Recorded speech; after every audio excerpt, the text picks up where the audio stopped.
Sneaker Pod Part 2. Yeah, we are continuing right where we left off at. We are back, folks. Here we go. It's good to be back, man. How'd you like the first one? First one was fire, man. Very refreshing, different. You know, It's cool to sit there and just talk to people for a minute. Yeah, I mean, now we just bringing the world along for the ride, as we may say. But I think that's what I said first. Like, I think that's the tag on the podcast is like I'm subjecting the public to my ridiculous statements and thoughts. Say that. Everybody's got to hear it. Everybody does have to hear it, and we had a lot more audio that was cut out, unfortunately, and that's what brings us back to this present here moment. Yeah. So let's get back into it. I think we left off where we were just getting into the meat and potatoes of this whole this whole shoe thing, because I think that's where the beginning of where we kind of connected years back, through mutual friends and us both working in the same field of the shoe. Yeah, I mean, we were literally across the hall. We say hall in mall terms, but yeah, it was across the street. Across the street. In at the competitors. Yeah. It wasn't. You know what's funny? It wasn't like we were really. It never felt like that. It never felt like it. It felt like we was all working for the same people. It didn't feel like anybody was taking anybody's food out of anybody else's mouth, or whatever the case was, because I was at finish line and you was at Foot Locker. You know, nobody was set tripping. Like, we don't want no referee. Yeah, we weren't. It was a real beef. Nah, it wasn't real beef. And you know what? The uniform is different now. Yeah. That Foot Locker. Is it still the referee? Foot Locker changed. They wear shorts and stuff. Last time I went by a Foot Locker store, because now they're all House of Hoops. Remember, House of Hoops used to be hard to find. I remember House of Hoops was only in New York. I used to drive to Dayland for it. Dayland as well, and they had a Nike Town. And I don't know what happened with Nike Town. That was the weirdest. I went there once and I was like, this place is massive. They also couldn't find my shoes. So I asked for a pair of shoes. They had the left on the wall. Okay. So clearly the size was there somewhere. But apparently that store's so big, the way they run it is, I guess the top floor is all the stock room, and they radio it, and somebody sends it down on an elevator. Wait, what store is this? This is some Nike store I went to in Miami. Deep in Miami, right? Deep in Miami. It was 2-3 stories tall. Okay, because I think, if I'm correct, when LeBron came over to the Heat and he did the Miami Nights, and then he did the South Beaches, I think they had it was like a regional release where it was only in Miami. But I remember the Miami Nights. Never forget that. That was a big release. I know that a couple of the homies, Rudy, Dave, a couple other people that I know, they all went down there for that release, and that was bananas. Like, they was like, yo, they walked out with like 8 to 10. They got like a whole shoe run. A whole shoe run? A whole like 8 to 12. 8 That's to nuts. 12 or 13. They all walked out, cleaned up. They said they went on some recon shit, went through a back door and skipped the whole line and ended up in the front. And they ended up cleaning up pretty good. And it was a pretty wicked release. I mean, at that point in time, I had my daughter, and it wasn't good for me at that point in time. And I ain't had the bread, but yo, if I did, that was a crazy release. But on the other hand, when they did re-release in 2021, oh yeah, dove in my boy dove right in. I got the South Beaches, and they did another release like that at Unknown in Miami. Blessings to my man Adam, my dude Adam. Praise to my man right there. No diddy. He actually went down there, and they actually came out like a week before the regular release. Scooped him. He was like, "Yo," I said, "Bro, I need that. I need that pit. I need those." Went got those for me. Then right after that, I got the Miami Nights. I'm like, I can't get the South Beaches without the Miami Nights. So I got the highs. It's like the set, yeah. Yeah, that's another big thing I was on whenever I did get any releases and they released multiple shoes in the series, I don't know, it's just something like, it's like you gotta like Pokemon, like I gotta get them all. I gotta get every single pair. We used to do something like that. One of the stores I worked in, we didn't each get every pair, but it was me and two other managers, and we would each get one of the releases. So I would always get the Kobe release. My assistant manager, Ernest, if you remember Ernest, I don't know if you ever met him, bro. He worked in like all the stores like me. Taller Haitian dude. Yeah. And then the store manager, would get the LeBrons, I'd get the Kobe's, and my man Ernest would get the KD's every release. Okay, so y'all already. So did y'all rotate, or like everybody was just like, if you stuck to this, like, yeah, son, you can't switch. You gotta stay with it. Just worked out. Like, this is what, like, I only wanted the Kobe's. I didn't really, like, they were cool. There was some cool KD's I liked, but I had that one like time the Aunt Pearls. The Aunt Pearls was a big one. Aunt Pearls were cool. The Nerfs. The Nerfs were nice. They had like some heat map ones, I think. If I'm remembering right, like that might have. I can't remember which KD. But they had like a heat map colorway. Well, you know what? When LeBron came to Miami, that whole realm of like Nike was on a run, bro, because they had those the Galaxy series was. Galaxy series was crazy. Chef's Kiss. Yep. That orange reflective that they had going on with the LeBrons, and then they had the I think the KD's had one, and I think they even did a pair of Barclays, if I'm correct. They might have. But it was like maybe 5 or 6 shoes. And of course, you know, the grail of all, the Galaxy foam posits. Yep. And they botched that last release, my boy. Oh, I wanted those, bro. Oh, they came out this early this year. Yeah. Man, Nike sneakers, if you see this, bro, holla at your fucking boy, bro. Bro, I only got like maybe 1 W this year off of sneakers or so. But sneakers be with the bullshit, bro. Okay, so I've only ever gotten 1 W period. Wait. And you know what's up? I didn't really want the shoes. I was gonna resell them, and then not really cool to do at the time, at the moment, but at the time I was. And I remember he wasn't really a big sneakerhead, but we used to live together, and I was just like, he told me, he's like, the only Jordans he really liked were the Citrus 7s. Ooh. He had the originals. Not a bad one. He had the originals, lent them to like a cousin or something to wear them, and he trashed them, of course. Of course, that's so before I posted them on GOAT to resell, I just texted him like, hey man, I got a hold of them. We wear the same size.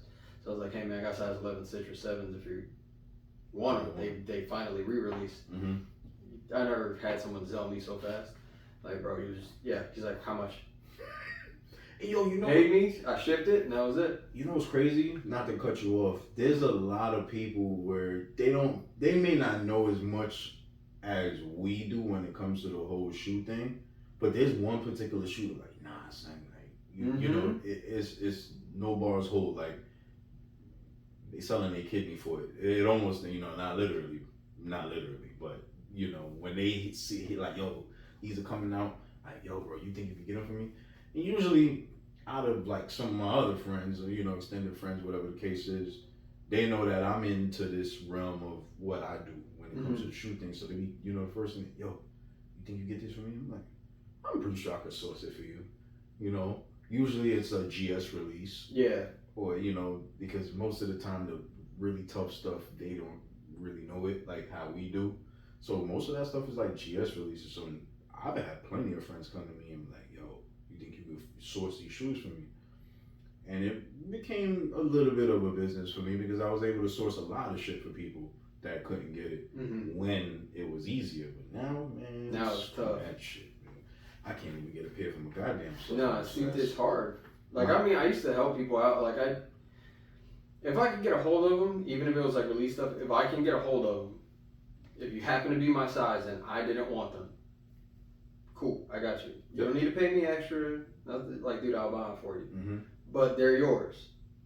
I had to cut off one dude, like, hard stop, because he really wanted the shoes. No one really had them. I remember I wasn't working in Boca anymore, but Boca had them.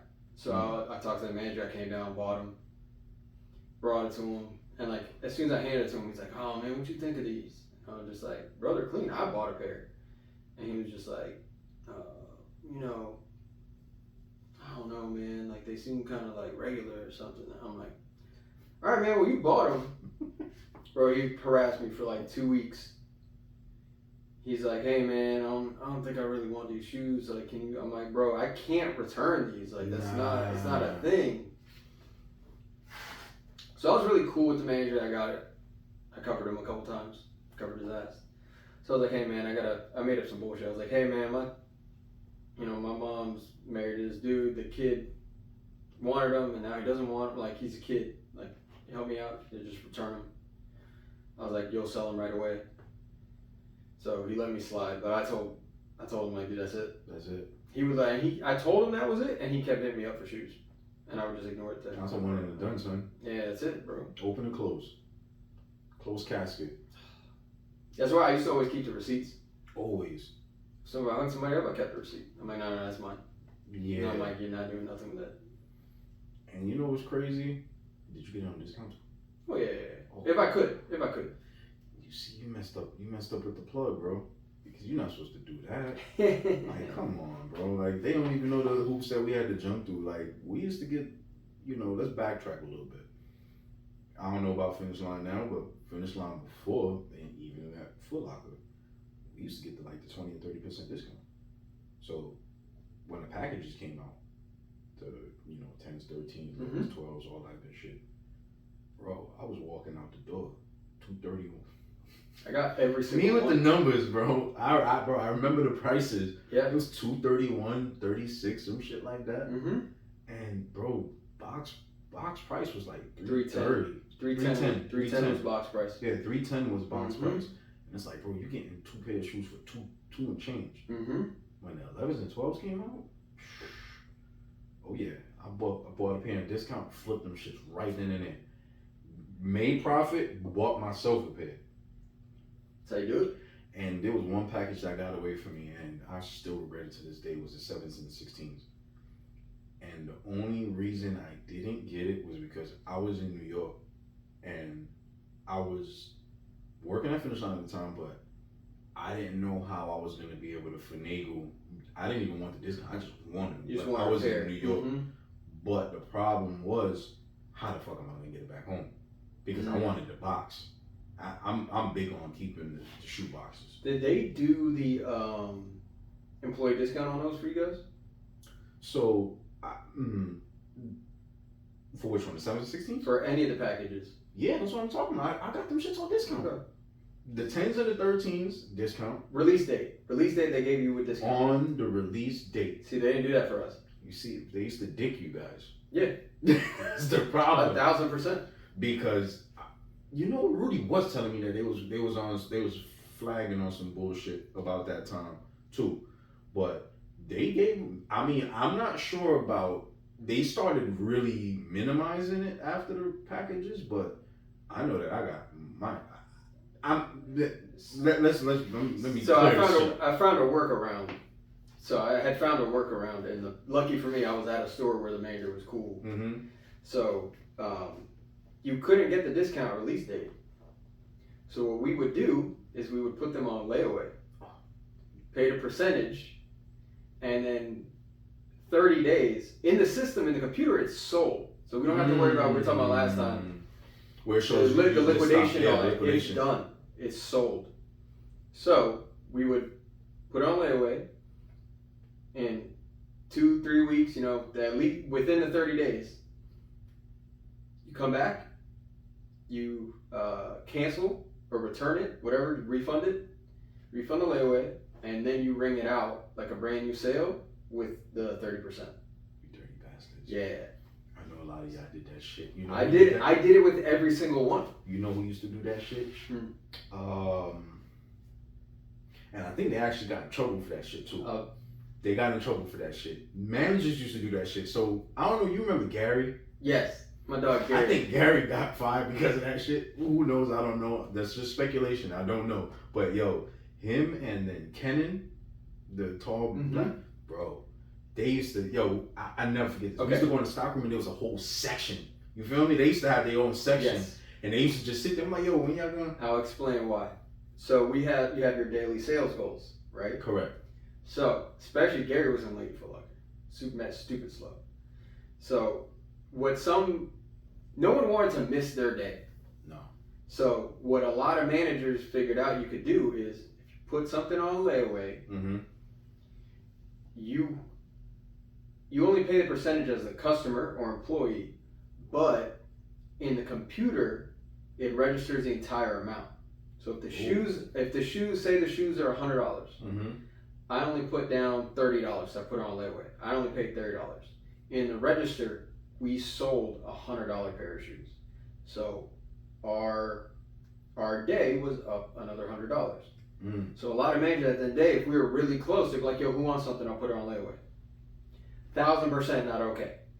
I don't know why it took so many years for them to catch on. But I mean, that was a thing from when I started, and it wasn't until years in that I heard someone got in a lot of trouble, and then come out the emails.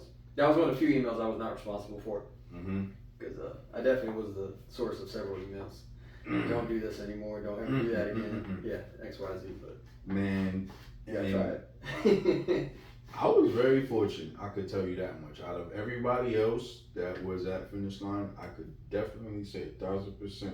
I wasn't much of the sales type of person when I was there, but I was a stock manager. I mean, I wasn't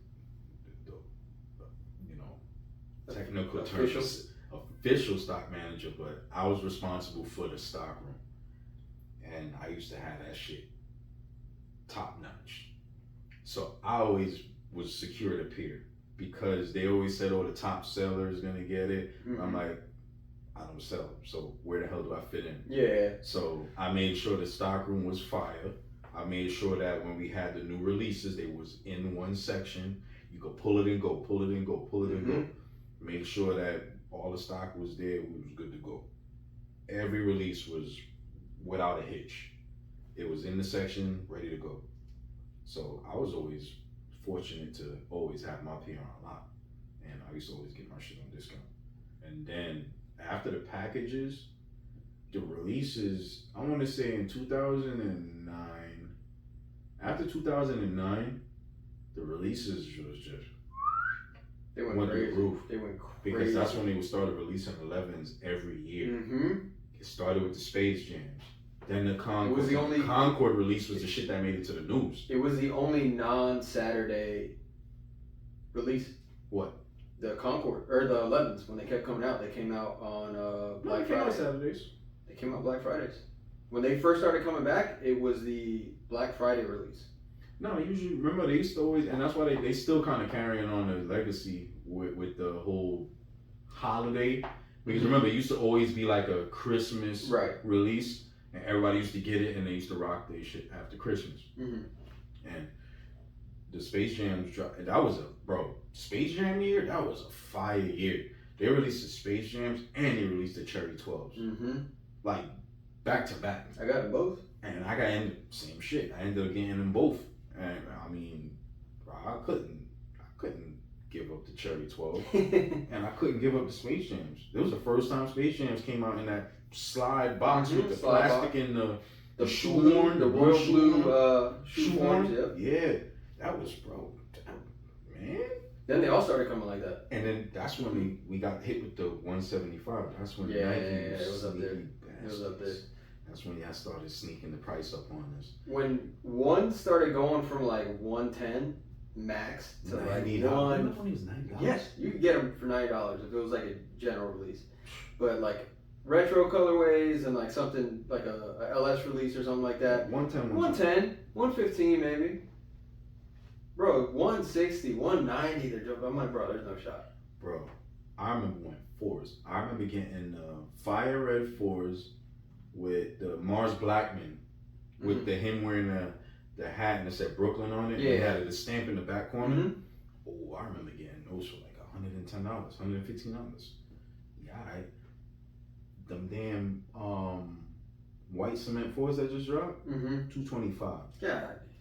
Not only that, I still got my 2016 white cement fours, crispy. Nothing wrong with them. I even still have the Obsidians. I remember when those dropped and then they put the Nike ear on the back, bro. Mm-hmm. I look back at it the other day.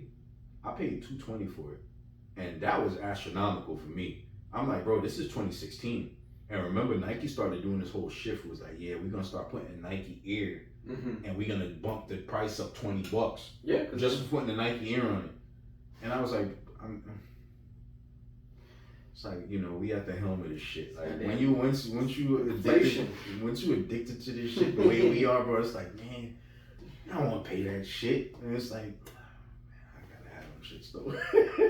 It's like you can't be without it, bro. It's tough, bro. I mean, we love what we love, but I mean, I think if we would just put our foot down, we was like, we demand lower prices. God damn it, they would have probably been like, you know what? Maybe we need to keep these prices low. You kind of have that with the UAs, the unauthorized, authentic, like they're made on the same machine. The replicas, all that stuff. Yeah, I mean, I know a lot of people that just blow money on that. So, like, I got a buddy that he every time I see him, he's got like 5 new pairs of shoes. Oh yeah. And when I see him like every once in a while. He lives in Miami, so when I see him, he's got a bunch of shoes. I'm like, bro. He's like, yeah, they're not real. I'm like, bro, they're really fucking close. Like, but are they really not real? What's the difference? What's the real difference? That it didn't hit a Nike official factory, that it was in a factory next door, or it was after hours in the same factory? Like, so I watched the interview when the guy was talking and said, what would you do if you was making shoes at whatever price they was paying you, and someone came in there, dropped $10,000, $15,000, $20,000 on you, said, man, keep the machine, turn that machine back on. It's the same shit. That's the same thing with what Fubu did. Did you ever hear about that? Bias. Fuck you, bias. Fuck you, bias. You ever know why all the colors match the shoes perfectly? Why? So what's his name? Damon. I forget his last name. Damon. The guy. Oh, the dude that's on Shark Tank. Yeah. He's the creator of Fubu. Right. You know what LL Cool J was? Do you know LL Cool J was part owner of Fubu? I know he always rocked it. I thought he just endorsed it, but if he was I watched something the other day that was saying, sorry to cut you, but I found that very interesting, bro. It makes sense. 34 years old and I just found this shit out like last week. It makes sense because that's the only excuse for those skull caps he was wearing. That's the only excuse. I mean, he used to rock the shit out of it. He did, but I mean, I wasn't gonna tell him nothing. Hell no. Like a truck. No, so what Damon would do is he would get literally a bag of cash, get in touch with someone from Nike that's just, sourly employed, nothing crazy. I'm like, hey man, I'm gonna give you this bag of cash, 10 grand, whatever it is, on the spot. I just need the Pantone numbers. The Pantone swatches, the color swatches, they all have a number. So he would get the numbers in correlation to the shoes that were coming out. Ooh. So that's why Fubu clothes always perfectly match sneakers. That's why the red was always matching perfect to whatever just came out. The blue matched perfect with the release that just came out. Oh, he was on to something. And you know what was funny? Before I found that out, I used to work overnights at American Eagle. And they used to have these basic polos. So there's a basic polo, and then their little logo was stitched in different colors. Correct. You wouldn't think American Eagle would have stuff that matches the releases. But because at the time I was working overnight American Eagle and I was a manager at Foot Locker, I was seeing both. So I was like, bro, the Bordeaux's about to come out, and they got a Bordeaux polo. With the exact same blue little eagle. I'm like, that's not a coincidence. And they kept doing it. So I was just like, there's got to be something. Like, I bought a couple. Like, I bought a true blue polo. Ooh. It was true blue with the red, eagle on it. And I'm just like, for the threes. Ooh. But when they came out, they were coinciding with the releases, I'm like, they're doing something here. I'm like, somebody knows something. Right. But most sneakerheads are not going into American Eagle, so I'm like, it's weird. They got some mixture of some urban. Right, there was something going on. But But then I found out about that with Damon and Fubu, and I'm like, that's you gotta do what you gotta do. You gotta do what you gotta do. I don't blame him. Hey, don't hate the play, hate the game, goddammit. And I mean, bro, I'm gonna keep it funky with you. I wanted to see what some of these UA shits is looking like. I bought a couple pairs. Yeah. And bro, amazing. Yeah. Like, I got a couple pair of Yeezys, UAs. I was like, you know what? I missed the release. Let me try that shit out. My man. Can't tell the difference. Yo, Ling Ling got that shit on lock, son. Ling Ling got that shit on lock, son. Ling Ling working overtime. Overtime, son. Yo, them Yeezys, bro. I don't think it could pass the best. I think I told you that I only because I had a pair. Had I not had a pair, and most people don't, the Blue Lobsters. So I had a pair of the Blue Lobsters. Mm-hmm. My buddy who buys a lot of UAs, he had a pair. I think he was telling me about this. Had I not had a pair, I wouldn't have been able to spot the difference. And it was a texture thing. Like I literally ran my thumb over part of the shoe, and I'm like, that's different. Yes. But visually, detail, no, it's the same. The stitching down to the stitching. Yeah, it was so. And I mean, pure. You can't wrong them, bro, because if they can see, I mean, bro, they making the real stuff all the time. You can't tell me they can't just go in there and be like, shit, I did it on this scale, I can't do it here. Only thing is, it's not. From what my understanding was, it wasn't inspected by a Nike person or somebody from the organization. There's no quality control. No, but basically quality control, and they give it this last stamp of approval. I think another thing that factors in is they know they produced it from this period of time, and I think if it's over that period of time, I think it doesn't fall in range. But I have to really think about the B grades now too. Like, what if these replicas are just B grades? I had some when I was younger. They used to be all over the outlets. Hell yeah. Most people don't know that the outlet actually, when you see these releases come back, they're B grade. I'm gonna give you a funny story. I went to Orlando in what year was this? This had to have been 2016, maybe 2017. Went to Orlando, and I don't know, whatever it is. If I'm in a different area, I always gotta look for an outlet, and I always gotta look for Nike, because what I noticed is every area gets different releases, different things. Everything's regional. And I can tell you this: anytime you go to Vineland outlet in Orlando, their Nike store always has heat.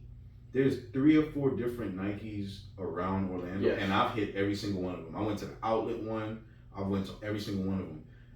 I remember when went up there for the holidays, and they had the well, they call it the Legend Blues, but we call it the Columbia 11s. Okay, yeah. Walked in there, bro. They had like 70 pairs. I'm like, what? But the only difference was it didn't come in the slide out box. It actually came in a regular black Nike Jordan box. Regular Jordan box. And from what I heard was they were B grades. Bro, I ain't see a damn thing on feet. You don't did not see a damn thing wrong with it. And bruh, it was 160. It was 160 or 169 or something like that. And I wanted them, bro. I ain't had the bread. I'm like, damn. It's like Columbia's is right here. My mother-in-law ended up getting me them shits for Christmas. Oh, nice. Yeah, bro, on the clutch. I called my brother. You know, me and my brother, my brother put me on game early when it came to the shoe shit. Thank God. Because it was my brother that really, really got me into it. Because, I mean, I was young. I knew I had a lot of shoes from when I was fresh out the womb. But my brother was really locking me in with what's what. And I remember, I forgot what it was. What shoe was it? It was, I think it was the 17s when they first released in the briefcase. And that was like one of the first Jordans that came out, and it was like $200 and something. Yeah, they were pricey. And I'll never forget, he was like begging my pops, bro. Begging him. Like, yo. And they dropped on a weird date. I think it was like a Wednesday or a Thursday. One of those. It wasn't a weekday. Those things dropped. And he was like, yo, you know, like, Pops, what's up? My Pops was, so that's a cat. Like, you ain't getting him to budge.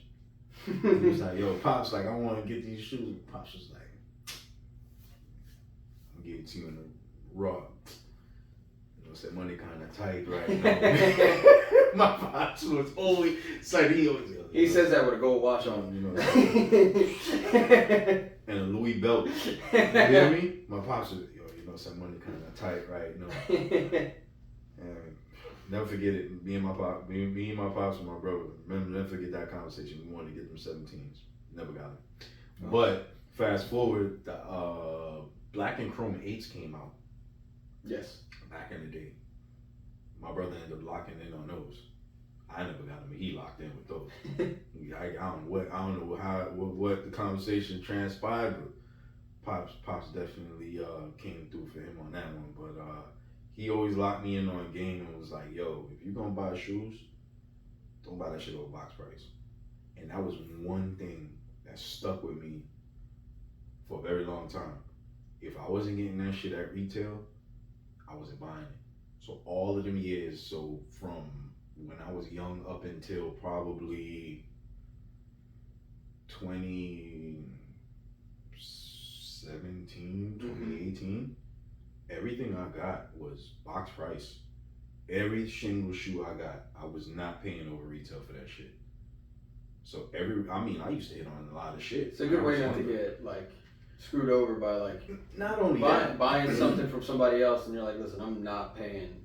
Not only that, we being in the game.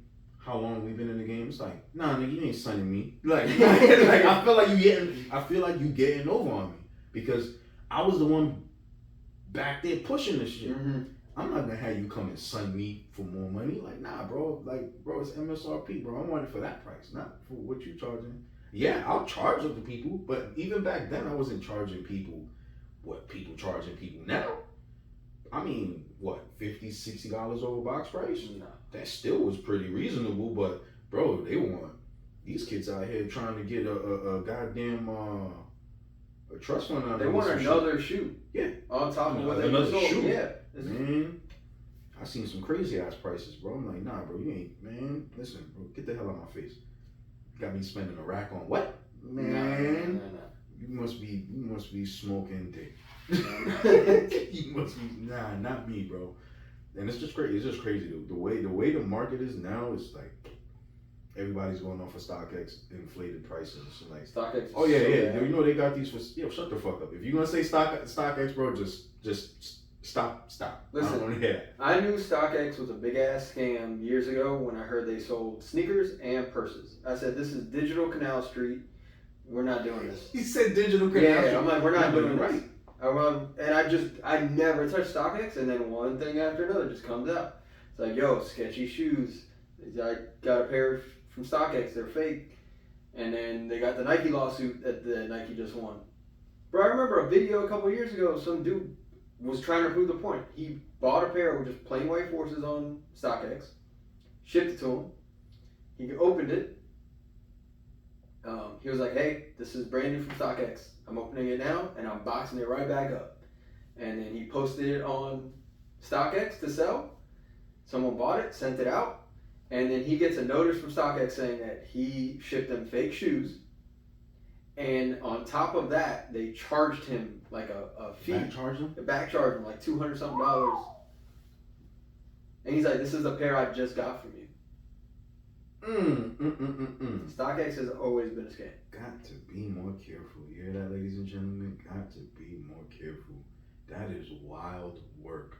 And I'm not gonna lie to you, there's a couple pair of shoes I got up for StockX too. They're, nothing too wild, out of the range. But I've gotten a couple things off of StockX. But as of recently, I dipped and dabbled with StockX again when I tried to get what was it? What shoe was it? The SB4s. Okay, yeah, you were telling me. I missed the release. I ended up getting the release for my wife. That was my recent sneaker W. Thank you, Nike. Wasn't it for you? It wasn't even for me. And when I tried to get on there, my size was gone by the time I went up. Bro, let's rewind. That release, genius, bro. Eric Costin put up a post on his Instagram. Mm-hmm. When you click the link, it took you to like a link on Nike, and it was like a scratch off. And when you scratched it off, it showed him doing a kickflip or some type of trick on the skateboard. Okay. And then the shoe popped up, and you could pick your size. That's what's up. Bro, that shit was dope.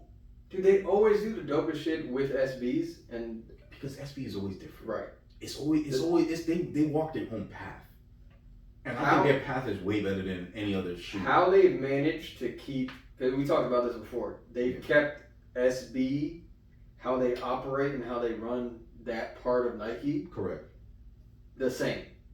They haven't, everything else, every other part of Nike, like everything where like they let people get ultra creative, like they eventually like take it over and it becomes just like a general thing. It becomes monopolized. Right.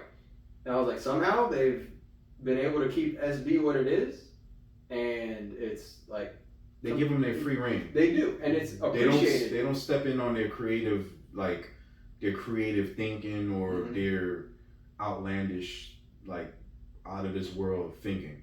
They let them do what the fuck they want to do, which is great. That's where your creativity is gonna reign, and that's why SB is always gonna be what it is because they just give them just say, hey, listen, just go out and be great. I mean, what's the worst that's gonna happen? Because not only that, they make their stuff at a lower quantity, not compared to what's generalized, and most of this shit comes out in either sneaker stores.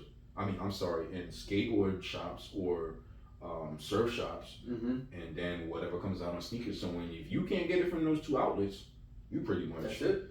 It's grits after that, my brother. You ain't dealing with that. So it's like you cut off, and that was the interesting part about SBs for me was, bro, not everybody got access to that shit. You got to be in with the skate shops, and back to the conversation that we had that got clipped. We were talking about SBs and our local skate shops. We had Shred Shed, we had 561 Skate, we had Postmodern. We had CCS for a little bit. That was in Boynton Mall. And bro, if you wasn't locked in with one of those stores, it was just like, bro, good luck. You ain't get. Man, we didn't remember back when we was buying SBs crazy. You ain't had no access no other other place. It was just like you was getting it there or you wasn't getting it nowhere. And those accounts were like so limited. They had the what do they call them? It was like a tier 0 or quick. You got quick strike. Quick strike. You got quick strike releases, and then you have the tier 0 stuff. But you would still SB was a separate thing. Correct. Like they would not give. You couldn't open a sneaker shop and be like, yo, I want to sell SBs, and Nike said, no, you're not a skateboard shop, you're not a surf shop. And they vetted those guys really good. Like, you couldn't just be like, yeah, I'm just gonna sell SBs. Like, nah, you had to know somebody that knows somebody. And that's what I found out when it came to the whole skateboard shit, is like everybody that's in that and they was getting those releases, they had to know somebody to get it. Yep. Like Postmodern, he was locked in with somebody really good. Because he came out here and he had that shit on lock. He had the most pairs out of anybody else in Palm Beach. He was rocking for a little minute, but I guess he just got tired of the demographic down here, whatever the case was. Because where the shop was, it wasn't the greatest place in the world, but they had their free reign to do what they wanted over there. I don't know if you ever got the opportunity to check out Postmodern. I've heard of it, but I had not been there. Bro, it was a dope little setup, bro. It was like you walk in the spot, everything was concrete. Like, it looked like you could do a kickflip right in the middle of the goddamn shop. Like it was just like poured concrete. It was like concrete. They polished it up nice. They had like, just like a concrete wall and like a piece of wood, and they had the shoes sitting on there. Then in the back, they had like a half pipe where you could go back there and skateboard and shit. So it was a dope little setup, bro. I had the fortunate experience of going in there a couple times. I got a couple pair of shoes from them. No big releases. I tried for the big releases, but it never hit. But definitely went in there and got some shit. Had some nice shirts. I went in there, got my son some stuff. Got me a couple pair of SBs from in there too. So that was definitely a dope shop, bro. It was a nice experience, and we lost. I think they left this year, and 561 also closed shop this year too, so we lost 2 skate shops. It which sucks because they coming out with heat, straight heat. But CCS is doing their thing right now. Yeah, you were telling me about the little, what was it, the CCS Plus. Yeah, where you pay $20 for the year, bro. Definitely bro. That's a must buy. If you want SBs, you gonna be rocking the shit you rocking, bro. I don't. Hopefully they give me some promotional credits here.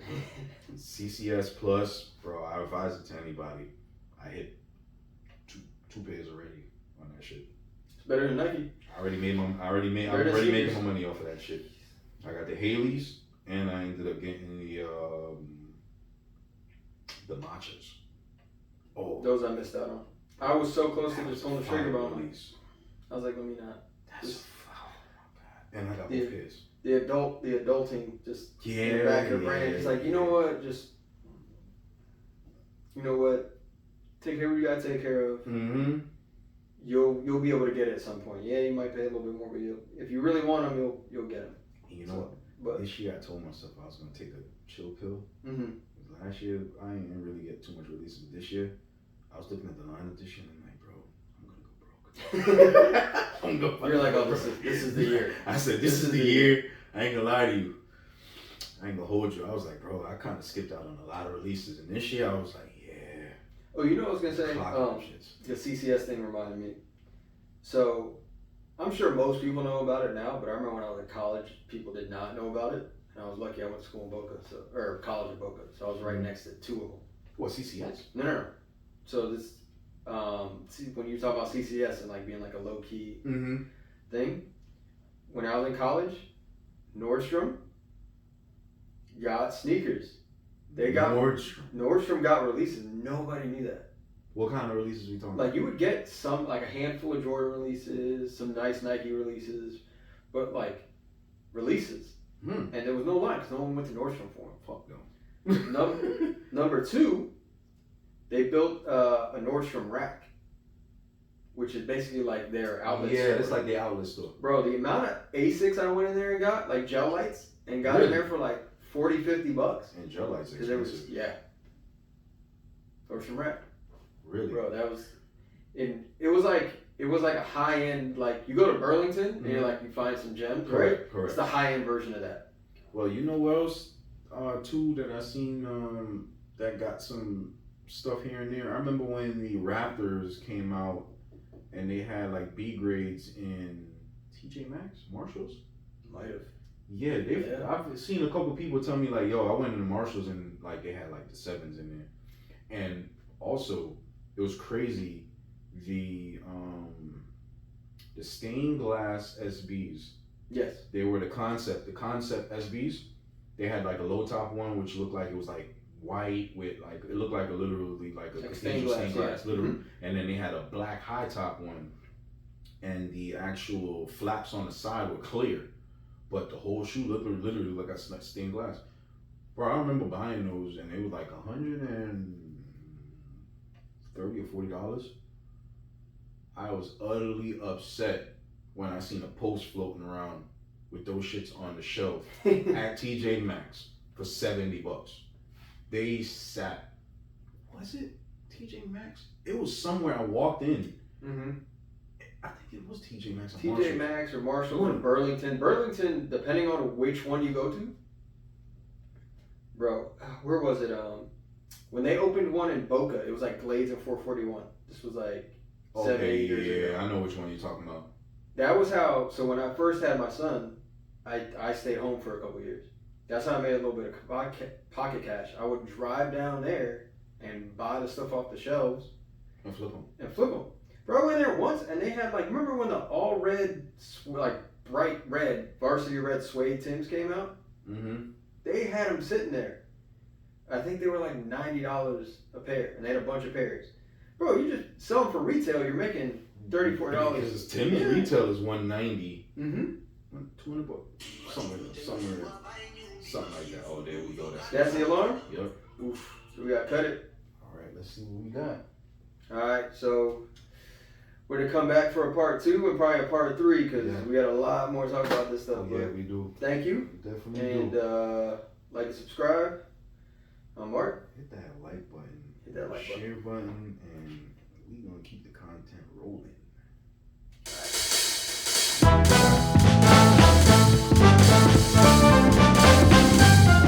If we don't let the shit flow, bro. Yeah. I didn't have to deal with a live on camera. Live on camera. There we go. That's what I'm talking about. You see this? This is what it means to be a sneakerhead. This is the inevitability of everything. Listen, I just put on some fire, like old indoor soccer shoes because Killian wanted to train yesterday, and I was like, man, I miss these. Sole just started flopping off. Yep. There's a green one by the door, but yeah, this is what happens. Yep, that's what you call dedication, son. That's why we wear our shit. A lot of people because this happens no matter what. That's gonna happen. Now, that being said, the upper's not in bad shape. No. There is a couple companies. My boy put me on this. He's a golfer. I only went to the driving range with him once. But there's a couple companies, and he showed me one that was pretty decent. You send them the shoes, even if they're brand new, but in this case, just like the upper, and they'll resole it with like a golf bottom, like with the golf spikes. So you can go hit the driving range. Bro, he has some fire 11 lows that he just keeps in the trunk. Bro, that's crazy. It's happened on camera. Because that happened to me with green bean 4s. And I remember them shits just flopping off. That and foam posits. But this is what it's about. I tripped over the cable, and then I looked back, and I still felt it on my foot. That happened to me with some foam posits. But this is what it's about, man. This is exactly what it's about. But let me see if we can get these on camera. I brought a surprise. Yeah, just bring it up. I brought a surprise. You brought a surprise. You brought gifts. This is a gold box SB. And we got a nice little surprise in here. You know me. That type of guy. We're gonna give my guy these little blessings right there. Because I got right on the fridge. I got over 400 of those damn things at the house, but this was probably the second pair of SBs I've ever purchased, gold box. This is probably the most valuable pair of shoes in my closet as we speak. And these are still wearable. Look at that, man. Those are still clean. These are from 2008. So I still got these things in circulation. I could still put these on and wear them. I just wouldn't want to because it's just too valuable to me. But yeah, man, you know what? This was a fire release when these dropped, man. Another reason I love SBs, gold box heat. They last longer. Yeah. Like what just happened to me. Yeah. Because the material of the sole's different and they stitch it. So even if the glue starts failing, like the sole's not going anywhere. See, I haven't put my foot in these shits. Let's do this live on camera. Let's see. Yeah, get rid of those. Yeah. We got the Fatoras, you know. How that goes. Let's put these live on camera, man. Man. Glue still. What happened? You get them too small? What happened? No. But you know, that's as much. I ain't even making these shits touch the ground, but SBs, man. I appreciate this though. These for sure. Definitely, man. I got more where that came from. Every time I buy something, you gotta check out the Supreme store in Miami. I gotta make it down there. And yeah, we're gonna edit that in the video too with me and my sons. We went down to Supreme. You know, they didn't know how I am, how I get down with Supreme. We locked in, baby. But yeah, that's how them weirds there. Them weirds there, my friend. Them weirds there. So on that note, Howdy. Yeah. Next time on the Lion's Den.